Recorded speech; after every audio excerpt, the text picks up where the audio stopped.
Muy buenas tardes, les saluda Jaime Chávez Alor, director de Políticas para Latinoamérica de el Van Center for International Justice, un programa de colegio de abogados de la ciudad de Nueva York. Les agradecemos mucho su participación y su asistencia en esta presentación del diagnóstico para la independencia judicial de Argentina, que el Van Center ha trabajado junto con la Federación Latinoamericana de Magistrados con el apoyo de la Fundación Tinker. El día de hoy vamos a presentar este diagnóstico, vamos a dialogar sobre algunas de las cuestiones que vemos muy importantes del resultado de este documento que tendrán acceso ustedes. Pero antes queremos darle la palabra a la jueza Adriana Orocu, presidenta de la Federación Latinoamericana de Magistrados. Adelante, muchas gracias. Muchas gracias, Jaime. Muy buenas tardes a todos y todas. Los saludo cordialmente desde Costa Rica en nombre de la Junta Directiva de la Federación Latinoamericana de Magistrados, la FLAM. Y a la vez, antes de comenzar, quisiera dar un agradecimiento realmente por la valiosa colaboración que durante mucho tiempo el Cyrus Van Center for International Justice ha dado al fortalecimiento de la justicia en América Latina con la coordinación de estos diagnósticos. La Argentina no es el primero, ya se han presentado varios y estos han resultado ser instrumentos muy valiosos, unas herramientas que son actualizadas, legitimadas y absolutamente necesarias para poder fundamentar los razonamientos para los cambios necesarios que deben desde la judicatura llevarse como proactividad necesaria para la valoración siempre de la mejora en la independencia judicial y además para poder convencer con esos razonamientos que son, repito, tan actuales y legitimados para los tomadores de decisión también a través de otros órganos de sociedad civil interesados en el tema justicia. El diagnóstico especialmente de Argentina, que van a presentar en el fondo ya los señores jueces de Argentina, evidencia lamentablemente con contundencia una serie de dificultades que tienen en su país que impiden generar una valoración muy positiva de la independencia judicial, lamentablemente. Preocupan las reacciones del sistema contra la estabilidad, especialmente en la judicatura en general, y en particular hay casos que se evidencian con muchísimo más enganche de preocupación como el que está mencionado en el diagnóstico del juez federal Germán Castelli, quien ha denunciado un ataque permanente en su contra, contra su estabilidad, y esto afecta efectivamente en general la estabilidad de la independencia judicial en Argentina. Él, en el ejercicio de su derecho fundamental de un acceso también a la justicia en forma coherente con los valores de la judicatura, lamentablemente ha tenido que acudir a órganos internacionales para que esta situación sea evidenciada a este nivel. Esto y otras situaciones también como particulares que deslegitiman la labor de una judicatura independiente en Argentina es lo que a continuación se va a desarrollar o van a exponer como resultado del diagnóstico. A nosotros nos preocupa muchísimo desde la FLAM porque en todos, absolutamente todos los diagnósticos que se ha presentado, no hay uno solo que no refleje una cooptación que se ha intentado desde poderes políticos, fácticos, hasta académicos de las judicaturas en cada uno de los países. Y esto para facilitar los excesos del poder y que haya cada vez una mayor disminución de las facultades, posibilidades que tienen los jueces en cada uno de los países para limitar estos excesos. Entonces, repito, esto se convierte en una herramienta eficiente, no solo para elevar la alerta que hay en cada país, sino para diagnosticar en general lo que pasa en la región y tomar acciones necesarias en conjunto. Por esto la FLAM está tan preocupada, y no solo preocupada, sino alerta y proactiva para organizar todas las situaciones que en pro de esta defensa haya que organizar. Y hay organizaciones, repito, como Van Center o la Red Pro Bono de las Américas que nos están ayudando con esto. Así que, sin más, bueno, hay mucho por hacer y este diagnóstico que va a ser presentado entonces nos va a detectar una realidad, en este caso de Argentina, que se suma a la de los otros países latinoamericanos. Así que muchísimas gracias, Jaime, muchas gracias a don Marcelo, a don Miguel, que están acá, doña Delfina, don Ezequiel, por ser parte activa en esta colaboración y proactiva en la búsqueda de mejores soluciones. Muchísimas gracias, jueza Adriana Arocu. Para el Van Center, trabajar en este tema es fundamental. Nosotros, como parte del Colegio de Abogados de la Ciudad de Nueva York, eh, entendemos que contar con un Estado de Derecho y con una democracia sólida es fundamental para que pueda haber el desarrollo de un país. El colegio, con la vocación de abogados del derecho privado que tiene, entiende y vemos con mucha preocupación lo que pasa en algunos países de Latinoamérica respecto a la independencia judicial. Por esto es que nosotros hacemos mucho énfasis en que la independencia judicial no debe ser un tema que les compete solamente a las y los jueces, sino debe ser una preocupación de toda la comunidad jurídica. Ahora, nosotros también hablamos de independencia y de integridad judicial, porque también hemos visto en algunos países que puede haber casos de corrupción, puede haber casos de tráfico de influencias, lo cual también afecta la independencia judicial. Y es por esto que desde el Van Center siempre trabajamos en los conceptos de independencia y de integridad judicial. En el diagnóstico que a continuación presentaremos, verán ustedes que hablamos de muchos de los elementos que tienen que ver o que hacen que una judicatura pueda ser independiente, pero también que una judicatura pueda rendir cuentas, que pueda ser transparente, que tenga los mecanismos anticorrupción que debe en su lugar para que al final redunda en un acceso a la justicia para todas las personas que quieren acceder a esto. El Lawyers Council for Civil and Economic Rights, que es el programa de donde el Van Center trabaja en este tema, tiene una preocupación específica por las condiciones en las que juezas y jueces pueden ejercer la judicatura, pero también de cómo abogadas y abogados desde la profesión, o desde el ejercicio privado de la profesión, pueden apoyar a juezas y jueces. En este caso, el proyecto del Van Center se ha centrado en apoyar asociaciones judiciales.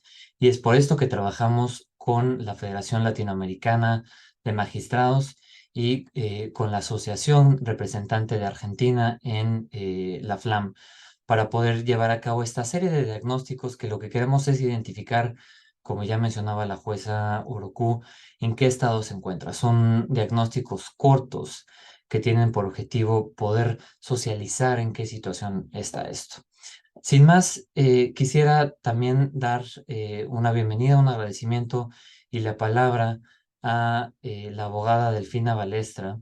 Ella es directora ejecutiva de la Comisión Pro Bono, quienes nos ayudaron con la investigación inicial para este diagnóstico y cuya participación es muy importante porque el interés de la comunidad jurídica no solo debe ser internacional, sino que debe empezar por los abogadas y abogados a nivel nacional, y de esto nos puede hablar un poco más Delfina.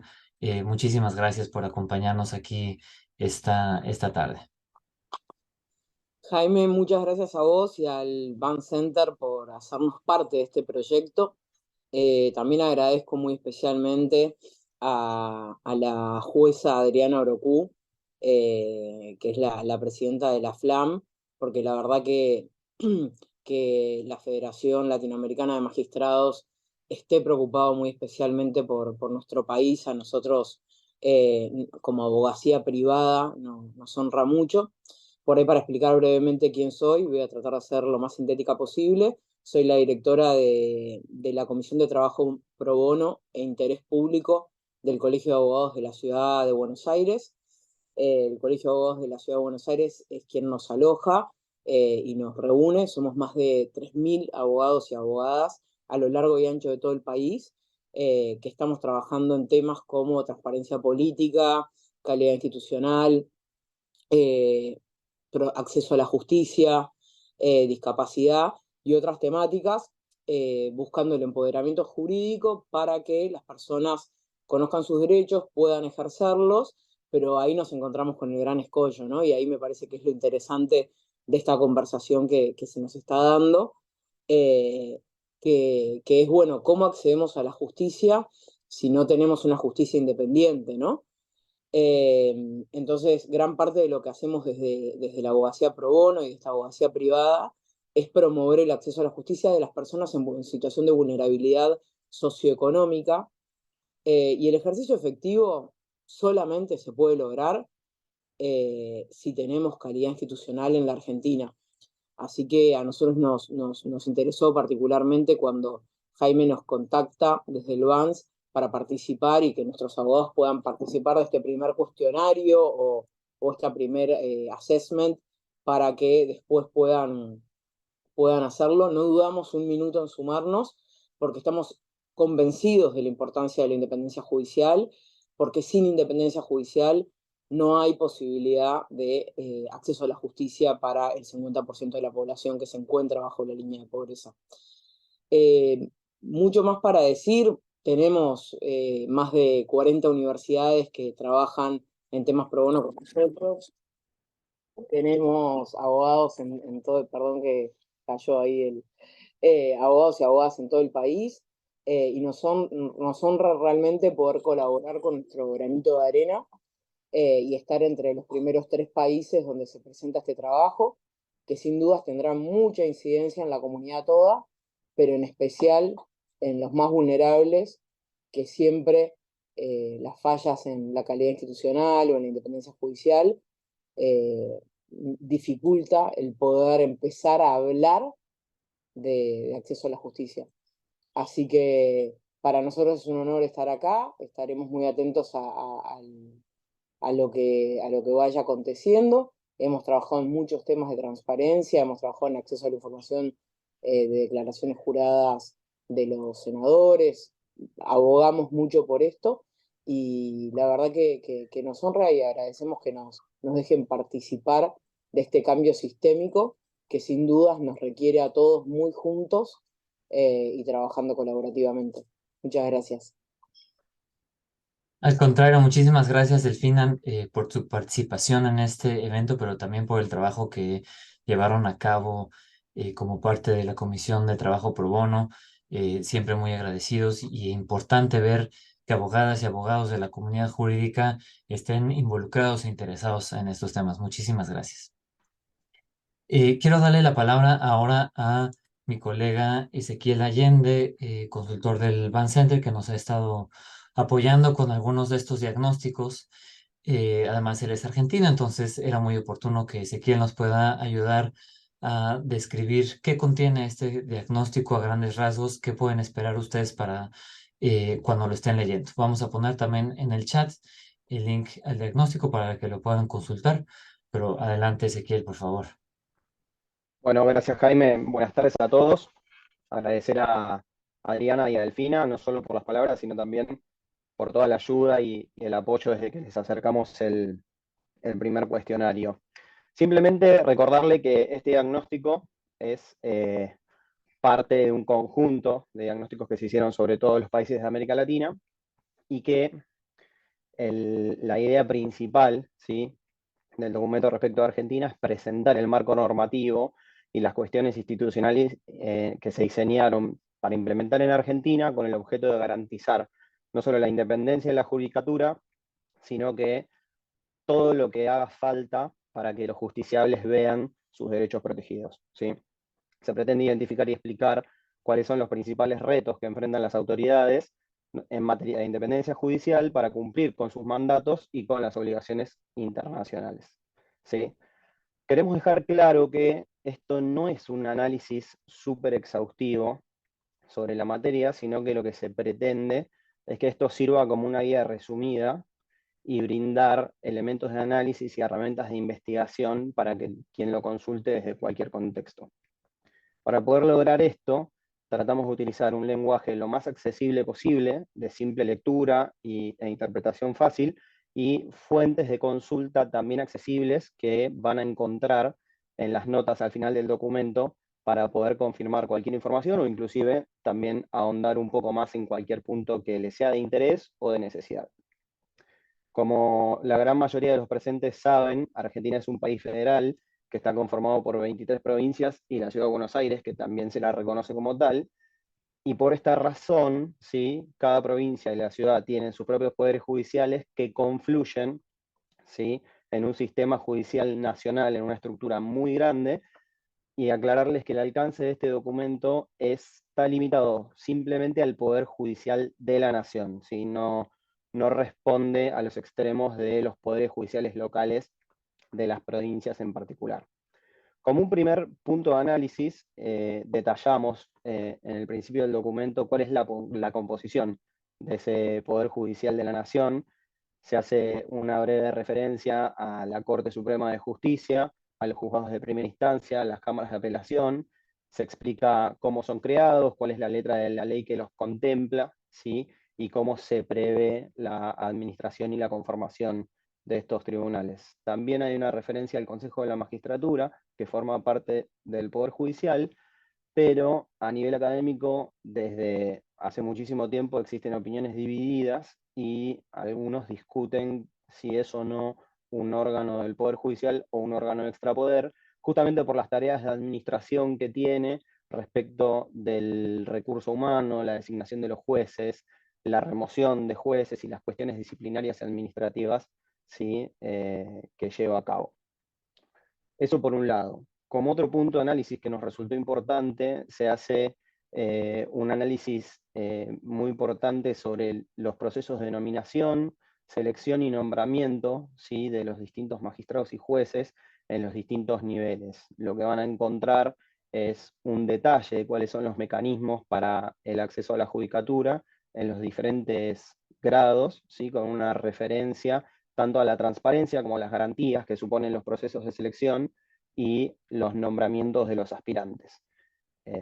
También van a encontrar cuestiones atinentes a las evaluaciones y los ascensos del personal, no solo de quienes pretenden acceder a la judicatura, sino también en los niveles inferiores, ¿sí?, de todo el personal del Poder Judicial de la Nación, así también como los procesos disciplinarios, ¿sí?, cuáles son los instrumentos, los reglamentos y los procesos que se utilizan a la hora de juzgar tanto la forma de administración de la justicia en cabeza de los magistrados, sino también la forma, la conducta y la manera en la que el personal del Poder Judicial trabaja.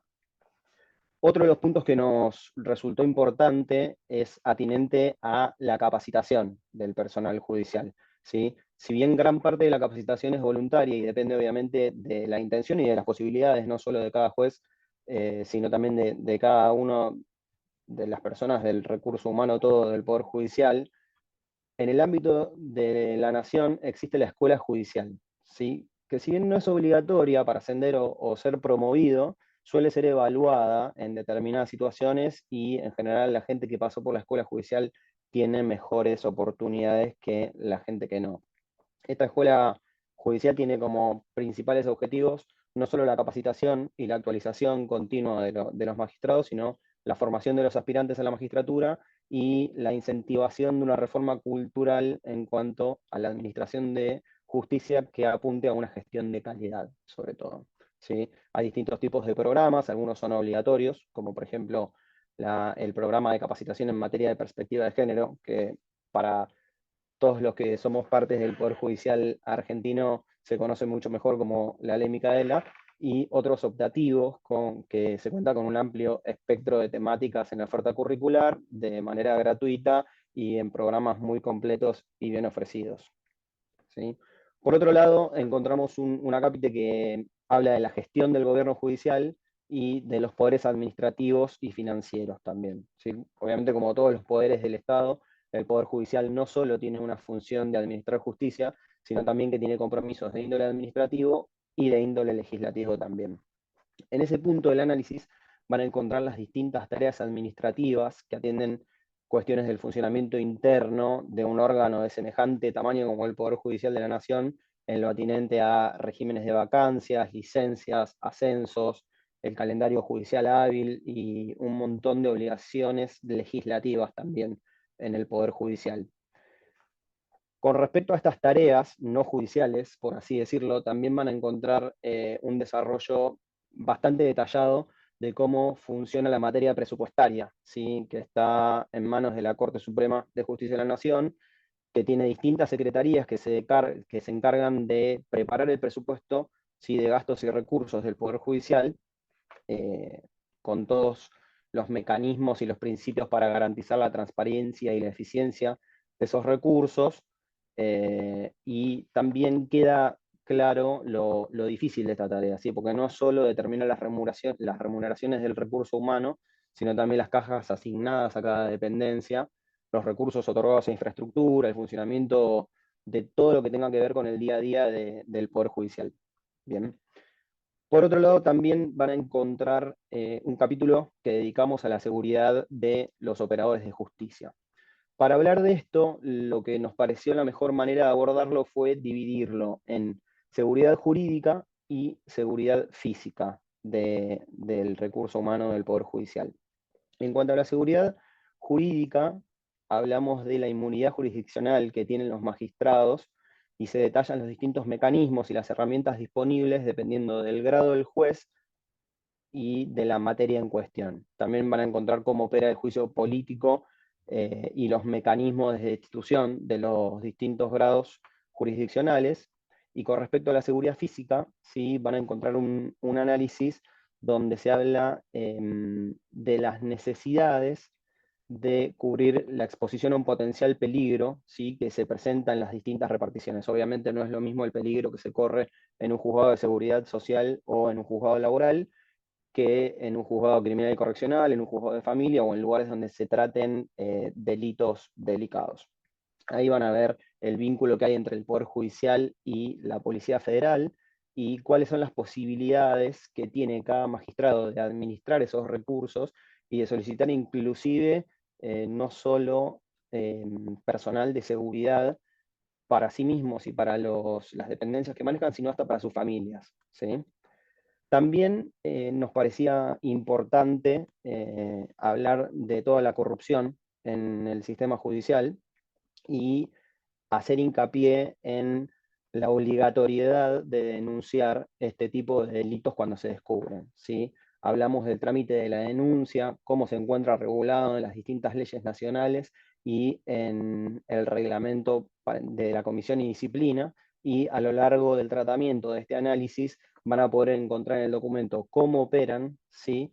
Y cómo operan estos reglamentos y la ley, y distintos casos de corrupción recientes, como el que nombró Adriana hace un ratito y otros tantos, y los distintos análisis de las estadísticas que revelan problemas tanto a nivel de recursos humanos, tecnológicos y en cuestiones funcionales que hacen a veces muy difícil o casi imposible investigar y sancionar casos de corrupción. Bien. Y finalmente, otro punto que nos resultaba muy importante son las cuestiones de género, ¿sí? Obviamente esto no escapa ni al alcance de este documento y mucho menos a la operatoria del Poder Judicial argentino. Se hace una referencia a los instrumentos internacionales obligatorios del sistema judicial argentino y se detalla cuál es la injerencia que la perspectiva de género tiene, no solo en el proceso de concurso y nombramiento, sino también en las modificaciones del reglamento, en la planificación institucional y en los procesos internos, ¿sí? del Poder Judicial. Todo esto con la intención de alcanzar la equidad de género tanto para quienes utilizan el sistema judicial, para los justiciables, como para quienes trabajan en él. Esto, a grandes rasgos, es una pequeña introducción a lo que van a encontrar en el documento, y obviamente recordarles, agradecerles la presencia, las inquietudes, y recordarles que siempre que quieran hablar de esto, discutir temas o acercarnos cuestiones para análisis, van a ser más que bienvenidas. Muchas gracias. Muchísimas gracias, Ezequiel. Como verán ustedes, se trata de un documento conciso, pero bastante completo, que tiene todos aquellos aspectos que consideramos son importantes para tener un mapa, un diagnóstico, una radiografía clara de la independencia judicial. Voy a dar la palabra a continuación al magistrado Miguel Caminos, ex magistrado en retiro, expresidente de la FLAM también. Quisiera mencionar antes simplemente que tienen ustedes la herramienta de preguntas y respuestas para que por favor ahí vayan poniendo sus inquietudes. Daremos un tiempo al final para contestar estas, si es que los magistrados no las contestan en su participación. Ya les pusimos en el chat en la liga con el documento al que pueden acceder. Me pusieron ahí que parece deshabilitado. Entiendo que ustedes no pueden escribir, pero les llegan los anuncios. Entonces deben poder verlo ahí. Me avisan si no. Y aprovechar también la oportunidad para mencionar y agradecer a la Fundación Tinker, que es la que ha apoyado este proyecto con la Federación Latinoamericana de Magistrados para poder llevar a cabo todo este trabajo. Sin más, le dejo la palabra al magistrado en retiro, Miguel Caminos. Muchas gracias. Sí, yo lo grité. Muchas gracias. Buenos días a todos. Buenas tardes. Le agradezco a Adriana que también la organización, y por supuesto a Jaime también la organización de este evento importantísimo para la justicia argentina, que se trate esto en la FLAM. Quiero decirles que aparte de haber sido presidente de la FLAM, yo he sido presidente en 2 oportunidades de la Asociación Nacional en la Argentina. En realidad, el informe que ha presentado y que ha descrito muy bien Ezequiel es muy abarcativo, pero no refleja, yo creo, la realidad política en gran medida de lo que es la independencia judicial en la Argentina. Tal vez tenga que decir que la independencia judicial tiene dos aspectos importantísimos. Una es una regla valorativa según la cual todos los jueces están sometidos a la ley o la organización a la que pertenece. Esto está en todos los países. Uno toma la constitución de cualquier país y van a ver que habla de la garantía de independencia de la justicia. Los otros son los mecanismos para hacer efectiva esa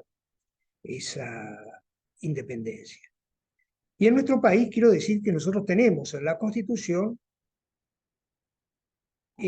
garantías y mecanismos que resultan y han resultado a lo largo del tiempo muy efectivos para preservar la independencia. Y son 2, son la estabilidad de los jueces mientras que dure la buena conducta y la intangibilidad de las remuneraciones.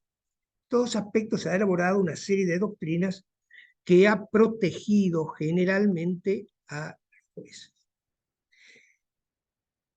Y de esto los políticos y la política argentina ha sido muy consciente porque se ha enfocado fundamentalmente en tratar de superar estas barreras que son un muro de contención para la independencia. Uno puede decir que en la Argentina el juez que no es independiente, por lo general, es porque no quiere ser independiente. Tiene estas garantías que realmente se han visto reflejadas. Sin embargo, si uno pregunta si en los últimos tiempos la Argentina ha gozado de una independencia plena que responda a esas 2 garantías, la respuesta es negativa. Muy bien dice el informe que los gobiernos populistas tratan de informar o de sostener que la justicia debe responder a las posiciones mayoritarias de la población. Gobierno es elegido por la mayoría y la justicia, por esa mayoría, debería respetar los lineamientos del gobierno. Y esto es lo que sucede y ha sucedido en nuestro país, ¿no? Más allá de los casos que están muy bien expresados, el caso de Castelli, esto es una aclaración, hay dos casos más que también están en la misma situación, que son los casos de Bruglia, jueces Bruglia y Bertucci, que son camaristas de federales. Los 2 han sido motivos de cuestionamientos por los traslados que se hicieron con, al igual de Castelli, con la conformidad de ellos, y esto es una postura que ha mantenido la justicia de aceptar desde hace 70 años, como dice el informe, los traslados por distintos motivos. ¿Por qué los ataques entonces a estos dos jueces y a esta situación? Pues muy bien, porque hay un interés político en que estos dos jueces o estos tres jueces no intervengan en las causas que tienen y que afectan a políticos en actividad. Se ha tratado de producir reformas tanto en la Corte, tanto en el número de juzgados, de ampliarlos. ¿Para qué? Para poder nombrar jueces que respondan a la línea del gobierno, generalmente.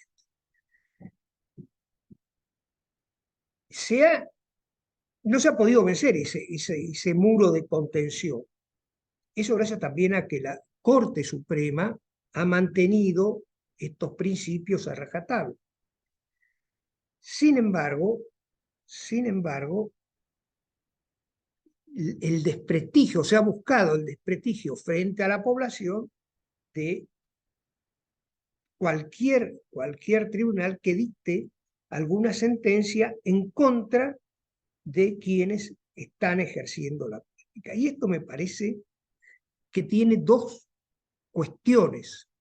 Una que viene de la política y otra, lamentablemente, que yo creo que viene del mismo Poder Judicial, ¿no? La independencia interna, aquella que está en el ánimo, que uno tendría que decir, ¿por qué con todas estas garantías un juez puede apartarse de la realidad jurídica y dictar fallos que no responden a la causa o a las pruebas que tiene? ¿Cuál es el motivo de esto, ¿no? Y yo creo que es un tema anímico, puede ser por varias razones, que un juez acepte comportarse o actuar de una manera diferente a la que manda la ley o la Constitución, ¿no? Y esto también sucede. También tenemos estos problemas internos en la justicia. No hay posibilidad de tener una justicia absolutamente independiente si los jueces no lo son en su totalidad. Creo que el principal problema de la Argentina en cuanto a la independencia radica en estos jueces que no están dispuestos a apartarse de la ley o de la Constitución para contentar al poder político. Mire, estamos viviendo en este momento algo que interesa al poder político, que es el nombramiento. Los jueces debemos retirarnos a los 75 años porque lo manda la justicia. Y si cuando cumplen 75 años no se logra un nuevo acuerdo dado por el Senado, automáticamente cesa. Esto es en teoría y pasa con el 99,9% de los jueces argentinos. Sin embargo, un caso, ahora en este momento, no es así. Hay una jueza que está en un tribunal que tiene causas que interesan a la vicepresidenta de la Nación por hechos cometidos en ejercicio de la presidencia, que cumplió 75 años y no logró un nuevo acuerdo. Sin embargo, decidió estar expectante para que a la espera que el Senado políticamente logre, a destiempo, por supuesto, dictar o concederle el acuerdo. Y ahí está la expectativa. Es una jueza que no tiene funciones, ha decidido no tener funciones y demás. Entonces, cuando uno habla de independencia y se fija en las garantías constitucionales, se pregunta cómo es posible esto. ¿Cómo es posible? No estamos hablando allí de la independencia interna del juez, ¿no? Porque no tengo dudas que si la jueza consigue el acuerdo, sus fallos van a estar en dirección del interés de aquel que ha luchado por su acuerdo. Y esto le hace mucho daño, la justicia hace mucho daño a la independencia del Poder Judicial. Entonces, en la Argentina, fíjense, estas garantías funcionan. Los jueces tenemos tal vez los mejores jueces de la Argentina. Tenemos un sistema jubilatorio que nos hace mantener nuestro nivel de vida en las mismas condiciones que cuando estábamos en actividad. No hay ninguna diferencia. Todas esas garantías uno dice, pero ¿de qué se quejan estos jueces? ¿No? Si tienen todo. Tienen la estabilidad, en algunos casos no la tienen, pero generalmente la tienen. Tienen la intangibilidad de las remuneraciones. Sin embargo, la presión del poder político es enorme, y es enorme sobre la Corte Suprema.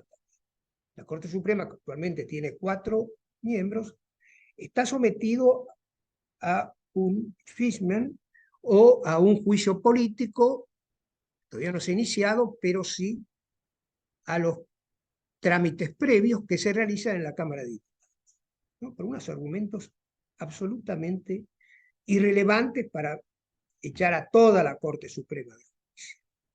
¿Pero por qué? Porque se necesita una Corte que responda en una medida a ese poder o a ese sentido de las mayorías que se logran a través de los votos. Y esta es la situación de la independencia judicial en la Argentina. Si no se puede entrar por un lado, se entra por otro, ¿no? Yo no sé, Adriana, si estoy en término, y le cedo la palabra a Marcelo. ¿Está bien? Ya me excedí, me parece. Sí, si quiere concluir y para pasarle la palabra al No, yo concluí magistrado. en esto, ¿por qué tenemos esas garantías que se supone que esas garantías no liberan de todas estas situaciones, pero sin embargo, desde el poder político, esa barrera no es suficiente para contener las presiones políticas cuando debería ser así? Bueno, muchas gracias. Marcelo, te cedo el... Adelante, magistrado Gallo Tagle, por favor, presidente de la asociación. Gracias. Bien, buenas tardes a todos y a todas. Sí, continuando un poco con lo que inició Miguel Caminos y haciendo mía también los agradecimientos que él realizó tanto a la doctora Adriana Orocu, presidente de FLAM, a Van Center, a Ezequiel, a Delfina en representación de la Comisión Pro Bono, por haber organizado toda esta convocatoria y el producido del informe que está circulando, que ahí vi que lo han subido al chat para que todos los que están conectados puedan compulsarlo. Un poco lo que yo quería señalarles es, como decía Miguel, es este informe que tiene una descripción medular de lo que sería la organización de la justicia nacional y federal. En parte nos abre un poco la puerta a poder ingresar en un montón de los reclamos que hemos hecho siempre desde la Asociación de Magistrados y Funcionarios de la Justicia Nacional, que están vinculados con los distintos aspectos que aborda este informe. Lo primero que nosotros queremos señalar, y conforme está establecido también en el Instituto del Juez Iberoamericano, lo que es una constante información que nosotros proporcionamos a todos los ciudadanos, es cambiar esta temática en donde a nosotros nos señalan como si alguno de los aspectos que hacen a las garantías para el cumplimiento de nuestras funciones lo pretenden tildar como un privilegio para nosotros. La preocupación más grande que nosotros tenemos en este aspecto es señalar que no se trata de un privilegio, sino justamente de unas garantías del ciudadano. Y así también lo reflejó, más allá de que es un reclamo permanente de nuestra asociación, así lo reflejó en la elaboración del Estatuto del Juez Iberoamericano, que señala esto, que todo esto lo que hace no es un privilegio para el magistrado, sino que es esa garantía de ecuanimidad, independencia, equidad, capacitación que debe tener el magistrado para dar respuestas adecuadas a todos los justiciables.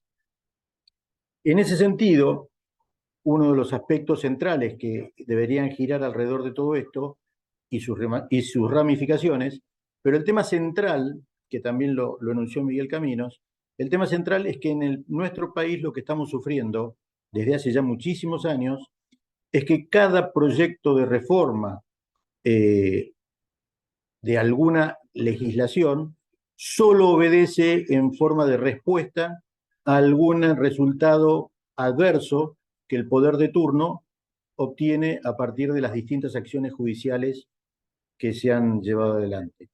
Por ejemplo, y no voy yo a profundizar nuevamente en todo lo que es el proceso que se está llevando adelante en nuestro país para llevar el juicio político contra todos los integrantes de la Corte, de una manera bastante desprolija y con muchas faltas de respeto hacia cada uno de las personas que concurren a la comisión para brindar su testimonio.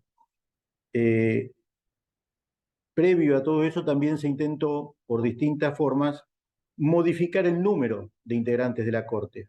En el informe que yo les decía, está ahí colgado el chat al que pueden recurrir, está más o menos establecido cómo es la forma de designación de los ministros de la Corte, cuál es el número que integra nuestra actual Corte, pero lo concreto es que el actual Poder Ejecutivo había fundamentado en forma muy medular los motivos por los que había reducido el número de integrantes de la Corte Suprema a 5. Explicó los tiempos de trámites de los expedientes en la Corte, la razonabilidad de justificar de por qué tenían que ser 5 miembros, y últimamente, en los últimos 3-4 años, cuando se obtuvieron resultados que eran adversos al poder de turno, se han iniciado distintos proyectos con distintos títulos muy convocantes, democratizar la justicia o semejantes. Creo que ninguno de los que estamos aquí conectados vamos a dudar de que aspiramos todo lo mismo, a contar con una justicia y un poder judicial democrático, indudablemente, pero bajo ese título el contenido de la ley no representaba y no era coherente con el título de esa pretendida democratización. Se ha llegado a proponer hasta un incremento de números de la Corte hasta en 25 miembros, cosa de hasta justificar un miembro de la Corte en representación de cada provincia. Todo esto, más allá de no tener un estudio profundo de esa propuesta que se hacía, lo concreto es que para no entrar en contradicción con aquella propuesta de reducir a 5 miembros, para poder agilizar los trámites ante la Corte, generar una Corte de 25 miembros generaría el efecto absolutamente contrario. Para poder justificar este incremento y no un incremento en los tiempos, se comenzó a hablar de dividir a nuestra Corte en salas. En nuestro país, el artículo 108 de la Constitución lo inhabilita esa posibilidad. Habla de una única Corte, no de una Corte dividida en salas. Con lo cual, cualquier fallo que fuese a dictarse en una sala, si es que este proyecto de ley pudiese prosperar, entiendo que no lo va a hacer, pero está presentado, tornaría inconstitucional cualquier pronunciamiento en este sentido. Con lo cual, esta justificación de elevar a 25 porque los resultados obtenidos eran adversos, y toda esta justificación cae por su propio peso y hasta por los actos propios, porque ya cuando antes se redujo a 5, se justificó los motivos por los cuales se reducía a 5. No me voy a meter en este tema, pero también sería prudente establecerlo, pero esto ya es una cuestión más de legislación interna, preocuparnos un poco por los trámites que son los que van a permitir que se lleve o se llegue hasta la instancia de la Corte y evitar y tener un filtro que reduzca un poco más esta situación. Otro tema importante para justificar que muchas de las reacciones que a veces aquí se generan van de la mano con los resultados adversos de pronunciamientos, fueron las modificaciones que se pretendieron introducir con relación a los ministerios públicos, tanto el Ministerio Público Fiscal como el Ministerio Público de la Defensa, los cuales, a partir de la reforma constitucional de 1994, en nuestro país son órganos absolutamente independientes. Esas modificaciones llegaron al dictado primero de la Ley 24.946 en el año 98, para después modificarlas específicamente con relación y por separado al Ministerio Público Fiscal y al Ministerio Público de la Defensa en el año 2015 con las leyes 27.148 y 27.149, y producto de las actuaciones fundamentalmente del Ministerio Público Fiscal, donde avanzaba con procedimientos que justificaban llevar adelante la investigación de procesos en los que se advertía o entendía que podía haber la comisión de delitos, rápidamente se trató también de modificar esta ley de los ministerios públicos con dos objetivos. Primero, reducir las mayorías para poder lograr la remoción de estos integrantes del Ministerio Público, y también la modificación de la forma en que debía integrarse el jury de enjuiciamiento, donde se cargaba nuevamente una composición absolutamente política, acomodadas a las realidades del momento en que había que llevar adelante todas estas investigaciones. Producto también un poco de todas estas situaciones, se ha cuestionado al Poder Judicial, y esto lo han mencionado en el informe y han hecho bien una descripción, Ezequiel, en tema a cuestiones de género. Se cuestiona al Poder Judicial si cumple o no con cuestiones vinculadas al tema género. Contrariamente a lo que se expresa en todas esas diatribas, el tema es el siguiente. El Poder Judicial no solo fue el primero en que se ocupó de capacitar a su personal en cuestiones vinculadas al género, a juzgar con perspectiva de género, sino que además, contrariamente a lo que se dice, hemos vencido ese techo de cristal, porque si uno compulsa la página de la Corte, los integrantes del Poder Judicial superan en el 60% la designación de mujeres. Es cierto, los informes que también circulan, en los cuales se menciona que en la ecuación general no se estaría cumpliendo con ese porcentaje. Les explico dónde está esa diferencia y ambos números serían correctos. La estadística que tiene en su página la Corte Suprema de Justicia, en donde sí tenemos un número que supera el 60% de integrantes del sexo femenino en el Poder Judicial, es en todos aquellos casos en donde es el propio Poder Judicial quien produce las designaciones de su personal. Lo que ocurre es que no depende del Poder Judicial, y eso está en el informe, en la descripción que hacen acerca de cómo se designan los magistrados. Después de hacer el concurso delante del Consejo de la Magistratura y elevar las ternas al Poder Ejecutivo, es el Poder Ejecutivo el que selecciona en los cargos de jueces, jueces de Cámara, ministros de la Corte e integrantes de los ministerios públicos, quién es la persona que va a ocupar de esa terna, quién es la persona que va a ocupar el cargo. Y es ahí donde no se respeta esa cuestión del cupo femenino, en donde al producirse las designaciones, es ahí donde se desequilibra este porcentaje que les acabo de decir. Entonces, aquellas personas que integran el Poder Judicial y que hoy en la ecuación general tal vez hacen que el número genere que los cargos de mayor jerarquía sean cubiertos por varones, no son designados por el propio Poder Judicial, son designados por el Poder Ejecutivo, con lo cual no es responsabilidad del Poder Judicial esta falta de equilibrio en la ecuación. Y voy a poner solo un ejemplo, donde creo que va a ser el más palmario para mostrar esta cuestión. La Cámara Federal Electoral, que está integrada exclusivamente por 3 magistrados, competencia en todo el país, tenía una vacante y los 2 jueces que la integraban eran varones. Llevado adelante el concurso, quien quedó primero en la terna, y por absoluto mérito propio, por su propia idoneidad, era una mujer. El Poder Ejecutivo, al momento de tener que decidir a quién cubría esa vacante, designó al tercero, que era un varón. Con lo cual, creo que con esto ya no tengo más nada que explicar dónde están las fallas en estas cuestiones. A la par que en cuestiones de capacitación, tema que también se hizo mención en el informe, es cierto que el Poder Judicial fue no solo el primero en avanzar con estas cuestiones vinculadas a la capacitación del personal, sino que continúa haciéndolo ya sea a través de la propia Corte Suprema de Justicia o del Consejo de la Magistratura, brindando los distintos cursos de capacitación para magistrados, funcionarios y empleados del Poder Judicial. Con una característica: es tan eficiente la tarea que se realiza desde el Poder Judicial a través de la Oficina de la Violencia Doméstica, que todos los casos que han pasado por esa oficina han llevado adelante un adecuado trabajo para evitar cualquier tipo de consecuencias negativas en esa tarea. Y todos aquellos casos de femicidio que habitualmente están saliendo en nuestros medios de comunicación no son casos que hayan pasado por la Oficina de Violencia Doméstica. Son cuestiones que, si llegaron a ser denunciadas, fueron primero tratadas en órganos administrativos no dependientes del Poder Judicial y que nunca llegaron a tener intervención en la oficina de violencia doméstica o en oficinas del Poder Judicial. Algo hizo mención también el doctor Miguel Caminos en torno al tema jubilatorio. Y yo acá veo dos aspectos importantísimos para destacar.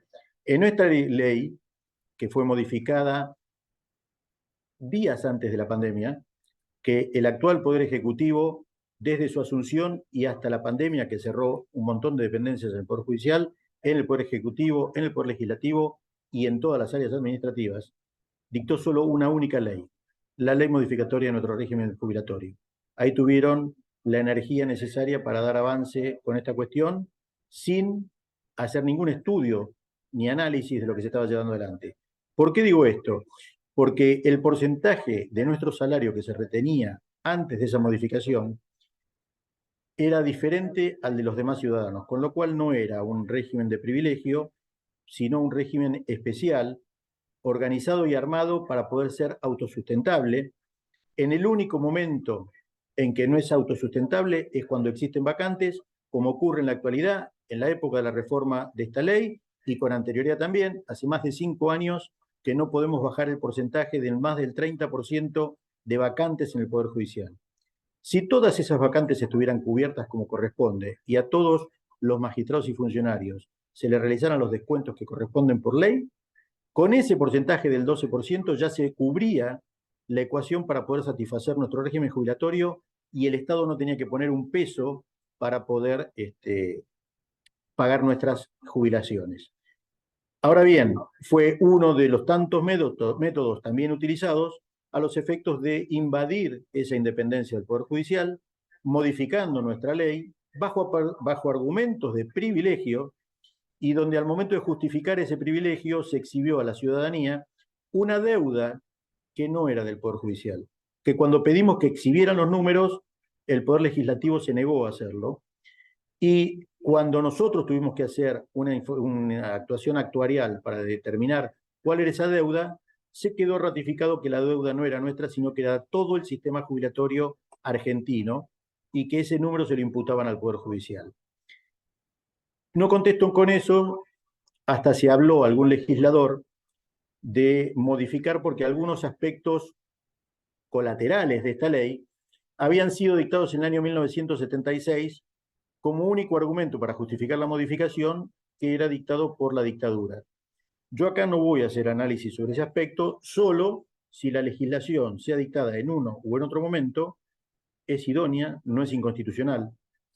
Pero lo que quiero resaltar para así dejar en evidencia el enfrentamiento y la voluntad de afectar al Poder Judicial, es que es cierto es que esa ley es de 1976, pero esa modificación del régimen constitucional donde ingresa un gobierno militar en mi país fue en marzo de 1976. Y esta ley había sido dictada en enero de 1976. O sea que el argumento válido que se utilizó para modificarlo, que era una ley de la dictadura, no era una ley de la dictadura. Coincidía el año, pero fue antes de que ingresara un gobierno de facto.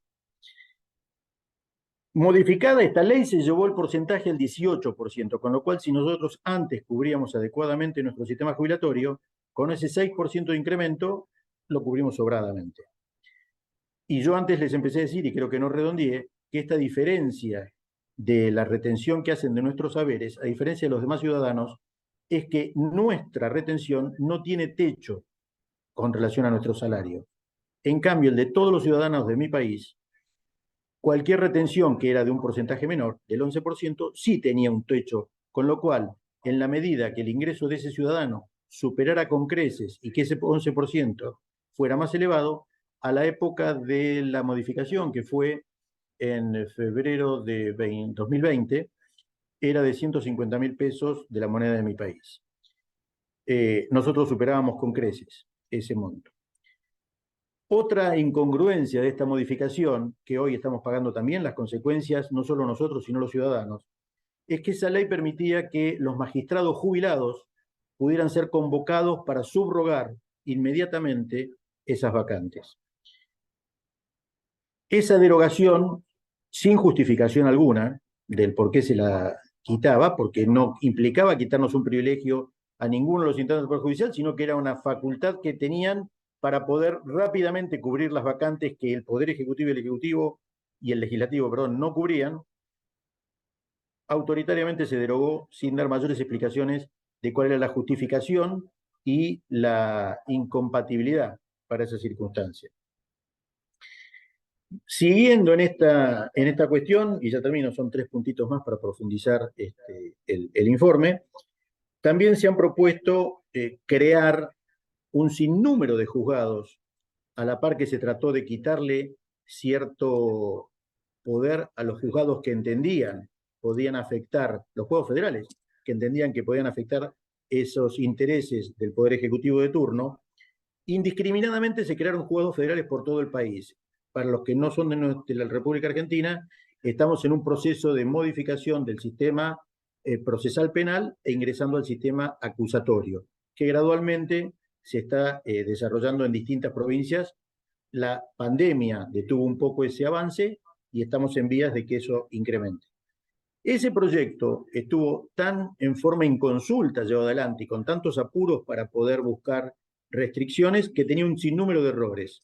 Primero, ya generaba la cobertura de esas vacantes con jueces subrogantes, cosa que es inconstitucional en mi país, porque una subrogancia puede ser designada en la medida en que ese cargo ya tuviera un juez definitivo y al haber cesado se dispone la cobertura. No puede arrancar con un juez subrogante.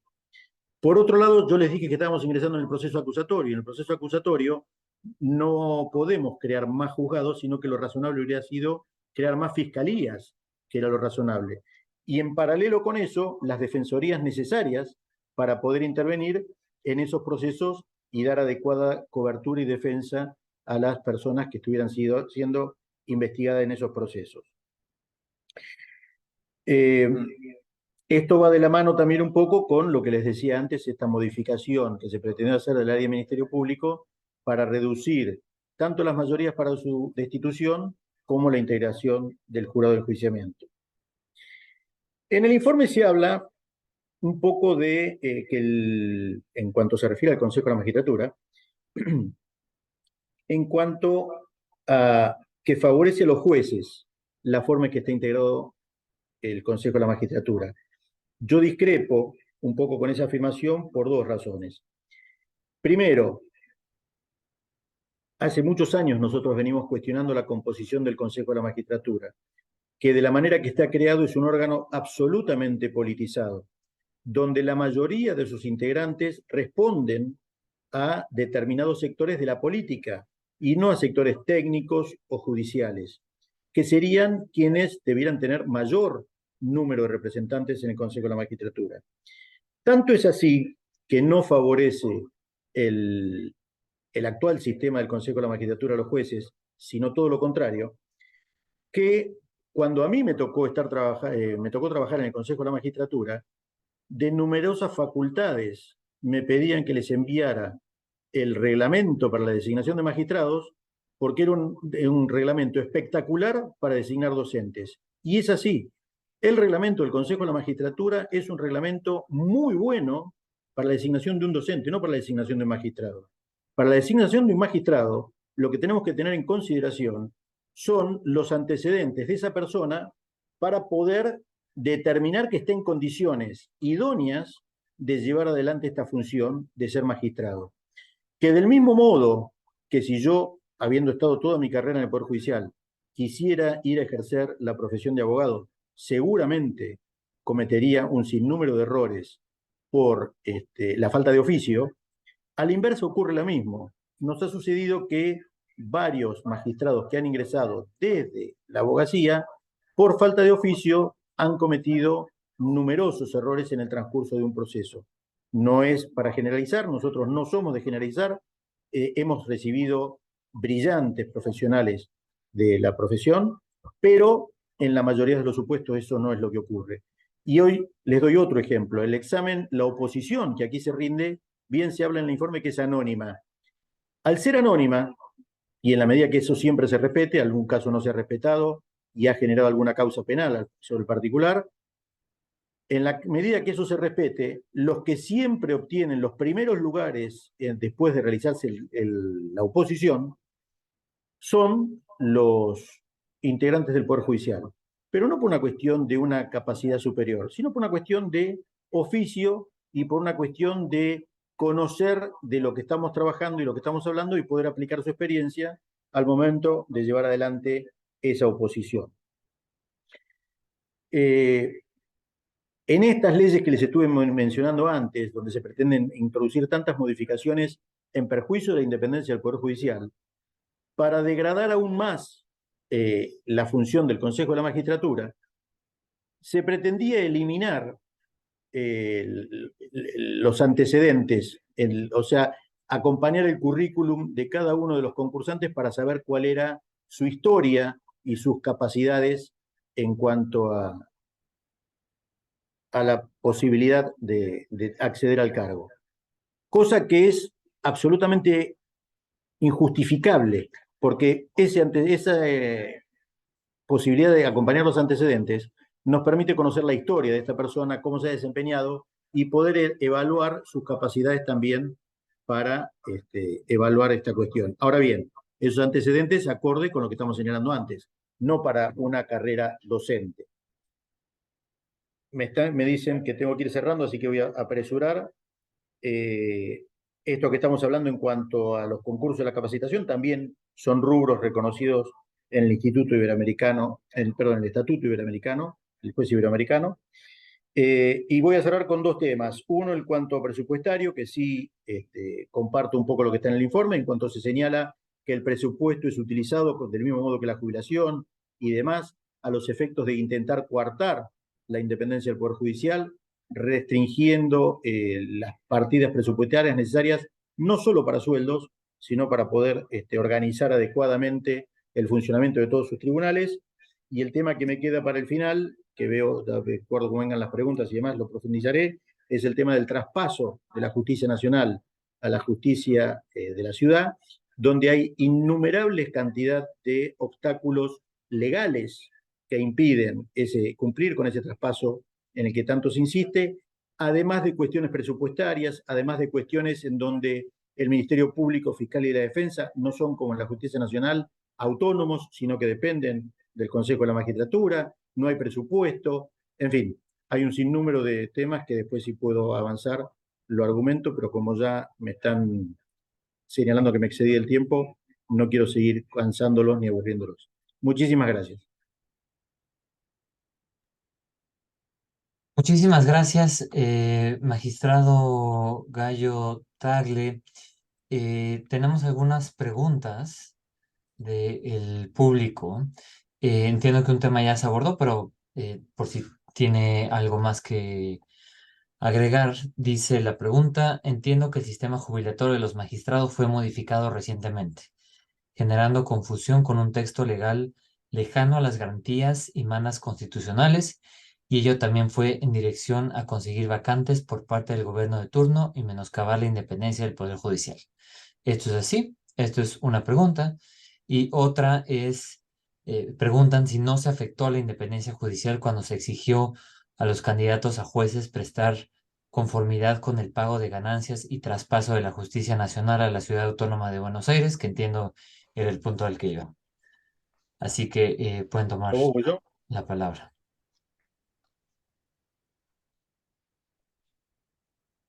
A ver, no sé si Miguel también tendrá algo para aportar, pero coincido con esas cuestiones. O sea, cuando se hizo la modificación vinculado a la jubilación, nosotros advertimos a los legisladores cuando también fuimos escuchados. Acá me están dando un poco más de tiempo de que me le dieron en el Congreso cuando tuve que ir a justificar esta cuestión. Me dieron 7 minutos para justificar lo que acá llevo no sé cuánto tiempo hablando. Advertimos que esa cuestión de avasallamiento, uno nuevo que estaba ocurriendo, iba a generar, y así ocurrió, que se generaran muchas vacantes, que aquellos jueces que seguían trabajando con pasión y vocación por hacer su función, y que ya hartos de tanto manoseo, decidieran estar o pedir su jubilación porque ya tenían todas las condiciones cumplidas, situación que no hubiera ocurrido por la propia vocación de la que les estoy hablando, y que un juez puede permanecer sin ningún tipo de inconvenientes hasta los 75 años. Muchos de ellos, frente a todo este avasallamiento, es cierto que han decidido hacer uso de su beneficio jubilatorio y retirarse, con lo que hemos perdido jueces excelentes en el cumplimiento de sus funciones, y se incrementaron las vacantes razonablemente. En cuanto al tema de los impuestos a las ganancias, también desde el punto de vista que, a pesar de que más de un candidato a presidente en algún momento señaló que el impuesto a las ganancias no puede ser aplicado a quien percibe salarios, y después ya en la función no cumplieron con esas promesas, es lo que también nosotros desde el Poder Judicial venimos defendiendo en cuanto a la improcedencia de aplicar ese impuesto a un salario. Pero además, por estas circunstancias también arbitrarias de cómo fueron incorporándose las modificaciones, y que esto afecta al sistema de designaciones de magistrados desde el 2017 para acá, se están aplicando restricciones a esos magistrados, pretendiendo aplicar el sistema que se aplicó en los Estados Unidos. Esto es, a partir de un determinado momento, a partir de acá todos los jueces comienzan a pagar ganancias con independencia de todos los argumentos que ya esgrimí. ¿Cuál fue la diferencia para que tenga éxito este sistema en los Estados Unidos y no en la Argentina? En los Estados Unidos la retención por el impuesto a las ganancias es del 4%, en la República Argentina es del 35%. Con lo cual, la disparidad que genera entre un magistrado que paga el tributo y el que no lo hace, genera una inequidad absoluta. No sé si con eso más o menos contesté, o si quedó algo pendiente, o si vos, Miguel, tenés algo para agregar.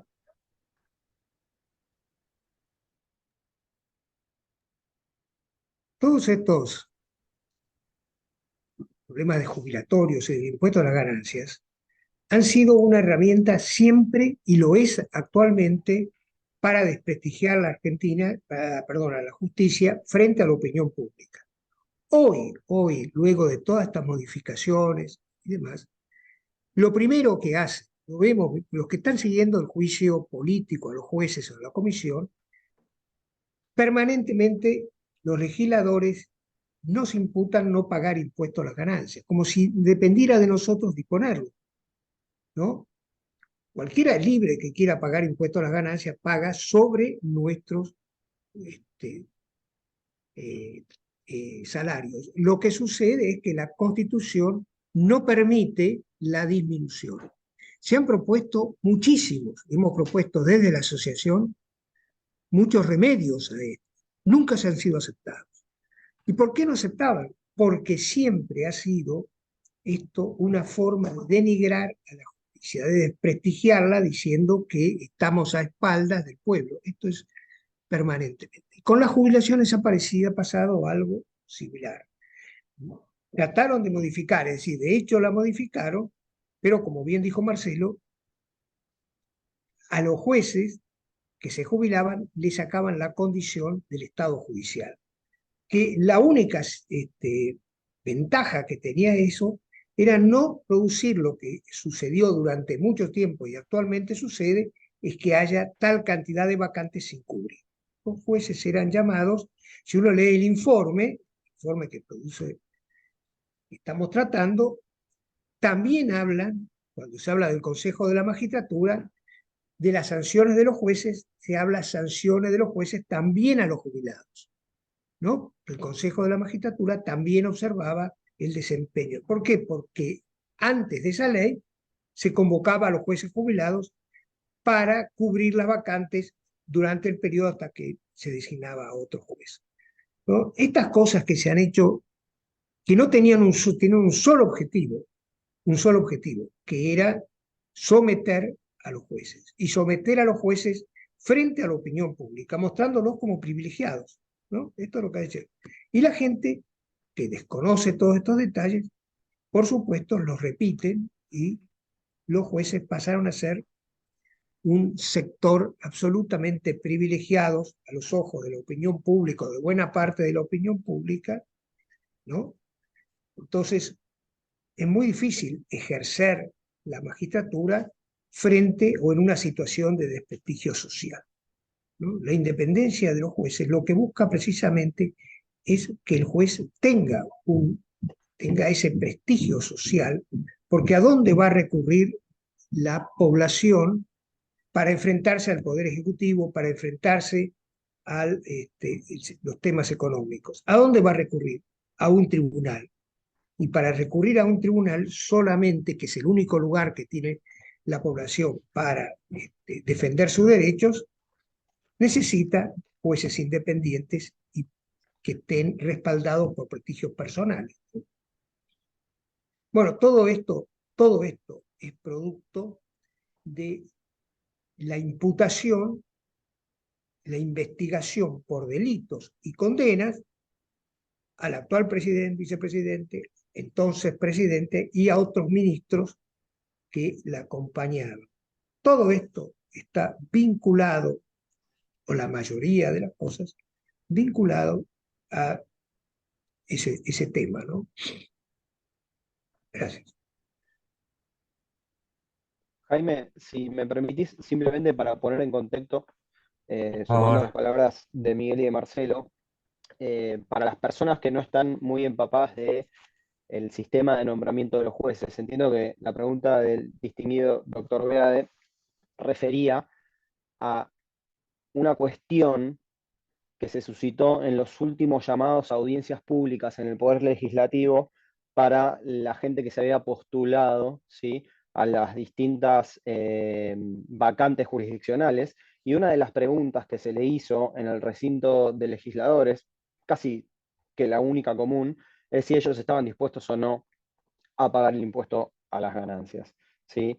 Esto en concordancia con lo que decía Miguel y Marcelo, simplemente hacer la aclaración de que la Constitución dice, habla de la intangibilidad, ¿sí?, de la remuneración de los jueces, pero también está establecido en la letra de la ley que ninguna persona, ¿sí?, que administre justicia puede tener otro ingreso que no sea el salario que perciben por eso o la cuestión académica, ¿sí?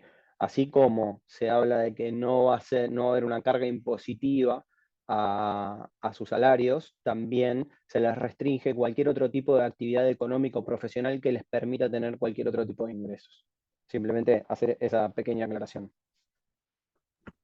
Buenísimo. Y una aclaración, Ezequiel, esa pregunta que realmente era cuasi extorsiva, digamos así, no fue implementada por este gobierno precisamente, sino que fue implementado por el anterior gobierno, que insólitamente comenzó a preguntar esto sobre el traspaso, si estaban dispuestos al traspaso y si estaban dispuestos a pagar impuestos a las ganancias.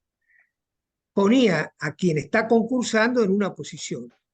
Si tiene una respuesta negativa, cualquier persona va a pensar que pierde el concurso, ¿no? Entonces, lo dejaba expuesto a que su nombramiento ya tenga una cuestión dudosa de origen, ¿no?, que era aceptar la independencia. Pero no fue este gobierno el que lo hizo, lamentablemente. Fue el anterior.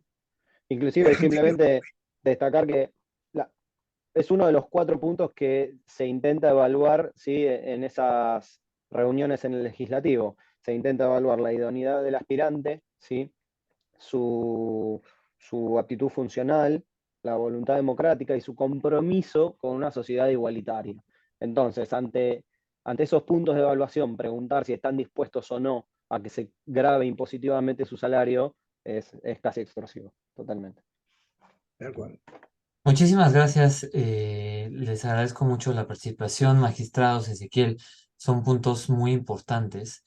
Eh, Podríamos quedarnos hablando de este tema muchas horas, pero sabemos que hay actividades en el día, así que les queremos agradecer su asistencia, su interés, su participación, no quitarles ya mucho más tiempo, agradecerles muchísimo acompañarnos, les invitamos a que consulten el diagnóstico y refrendar por parte del Ban Center que seguiremos trabajando en estos temas en pro de la independencia y la integridad judicial en Latinoamérica.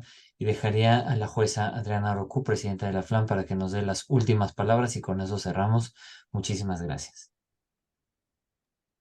Gracias, Jaime. Bueno, pues gracias de nuevo a Van Center, a la Red Pro Bono. en nombre de toda la judicatura latinoamericana, porque estos esfuerzos definitivamente solos no podemos. Estas actividades que involucran el esfuerzo académico e intelectual para tener un producto que realmente sea eficiente para los propósitos de mejora de la administración de justicia, tienen que hacerse únicamente en acompañamiento de organizaciones tan respetables y tan serias como ustedes. Así que las gracias nuevamente, y lo que queda es el tema de construir, seguir construyendo ante narrativas deconstructivas que son permanentes en todos los países de América Latina. Estas narrativas deslegitimadoras, como hablábamos desde el inicio, que el tema de los salarios y de las pensiones es igual de recurrente. O sea, esto se presenta para deslegitimar la justicia ante la ciudadanía, para presentarnos como siempre los privilegiados y nunca como quienes han decidido tener un proyecto de vida decididamente compuesto por la judicatura. Y esto es lo que garantiza un sistema remuneratorio que efectivamente sea robusto para estos fines.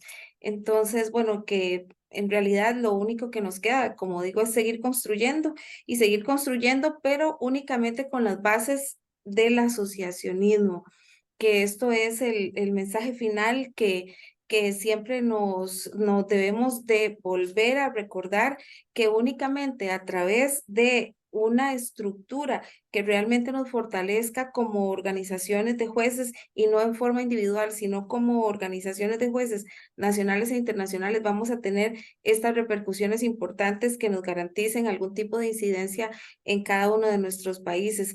Así que nuevamente las gracias, y a todas las jueces y las juezas que nos están escuchando, pues a que permanezcan alerta a los llamamientos de las organizaciones, de las asociaciones nacionales, para seguir construyendo en estas políticas de incidencia en cada uno de nuestros países.